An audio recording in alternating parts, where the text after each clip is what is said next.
नमस्कार. मी श्री वसंत ज्ञानदेव मोरे. माझ्या वसंत डी मोरे या यूट्यूब चॅनेलमध्ये आपले मनपूर्वक स्वागत करतो. नमस्कार मित्रांनो, आज आपण माझ्या या व्हिडिओमधून आळंदी दर्शन विश्रांत वड श्री ज्ञानेश्वर महाराज व श्री चांगदेव महाराज यांच्या भेटीचे स्थान याविषयी सविस्तरपणे माहिती जाणून घेऊया.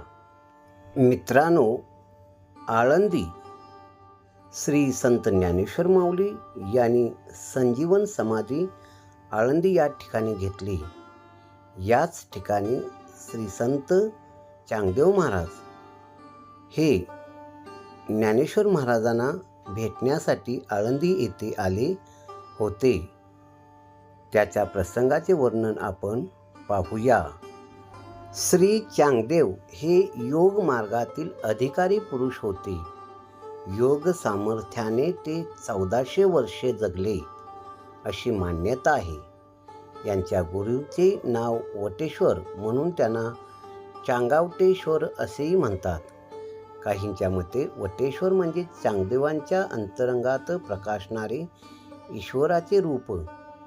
तापी पूर्णा नदीच्या तीरावर चांगदेव या गावाजवळच्या वनात डोळे बंद करून तपश्चर्या करीतच हे योगी झाले होते.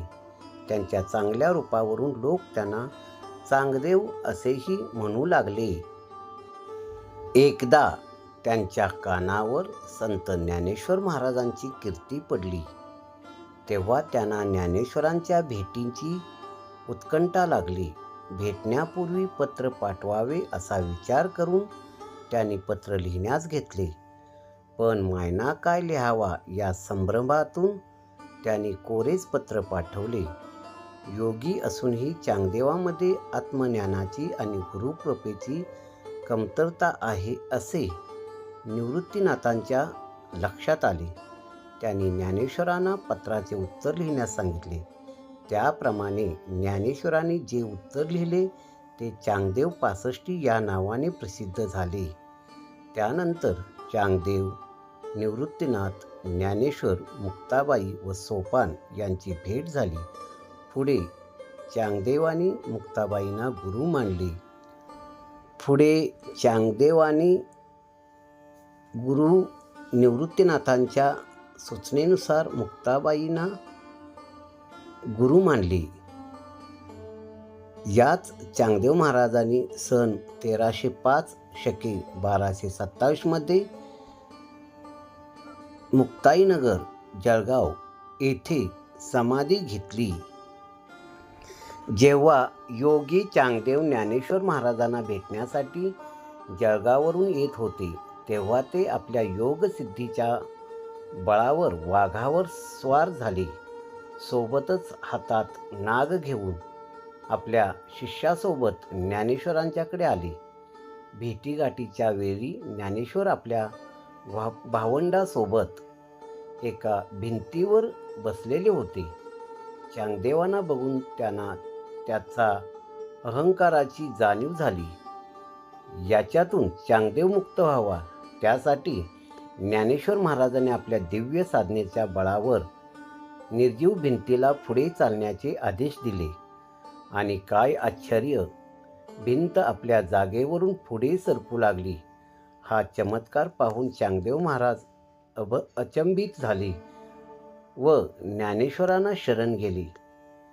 पुढे निवृत्तीनाथांनी चांगदेवांना आपल्या धाकट्या बहिणीचे म्हणजेच मुक्ताईचे शिष्य व्हावं अशी आज्ञा दिली. त्यानंतर चांगदेवासोबत आलेले काही शिष्य हे याच विश्रांती वडाच्या सानिध्यात विश्रांती घेत होते. आणि याच ठिकाणी चांगदेव महाराज आणि ज्ञानेश्वर महाराज तसेच निवृत्तीनाथ, मुक्ताई आणि सोपान यांची भेट झाली होती. म्हणून या ठिकाणाला विश्रांती वड आळंदी असेही संबोधले जाते. विश्रांत वड श्री संत ज्ञानेश्वर महाराज व श्री चांगदेव महाराज यांच्या भेटीचे स्थान हे ज्ञानेश्वर महाराजांच्या समाधीस्थळापासून साधारणपणे 1.5 किलोमीटर अंतरावर आहे. विश्रांतवड 12व्या व 13व्या शतकात श्री ज्ञानदेव चांगदेव यांची या परिसरात भेट झाली ते हे ठिकाण आहे.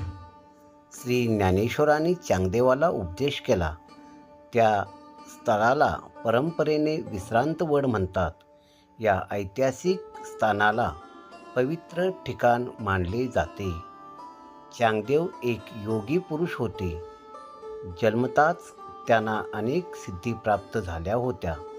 14 विद्या अवगत असून मृत्यूला त्यांनी जिंकले होते. मृत्यूची वेळ जवळ आली की ते प्राण आत्मस्थानी व आत्मा ब्रह्मांडी ठेवी. वेळ टळून गेली की ते पुन्हा देहात येत. याप्रमाणे त्यांना 1400 वर्षे आयुष्य मिळाले. इच्छेला येईल तेथे ते क्षणार्धात जात. पंढरपुरी नित्याने जात असे. त्यांनी गुरु केला नाही, पण विद्या व सिद्धी दाखवून अनेक शिष्य केले. श्री महाविष्णूचा अवतार श्री ज्ञानेश्वर महाराज श्री क्षेत्र आळंदी येथे आहे. चांगदेवांना समजल्यावरून त्यांना भेटण्याची इच्छा झाली. श्री ज्ञानेश्वर महाराज लहान. त्यांना पत्र पाठवावे तर प्रथम चिरंजीव की तीर्थरूप लिहावे या संभ्रमात त्यांनी कोरेच पत्र शिष्याकरवी दिले. कोरे पत्र पाहून श्री ज्ञानेश्वर महाराज चकित झाले. मुक्ताई म्हणाली, दादा, 1400 वर्षाचा चांगा कोरा कसा? फळाशिवाय वृक्ष?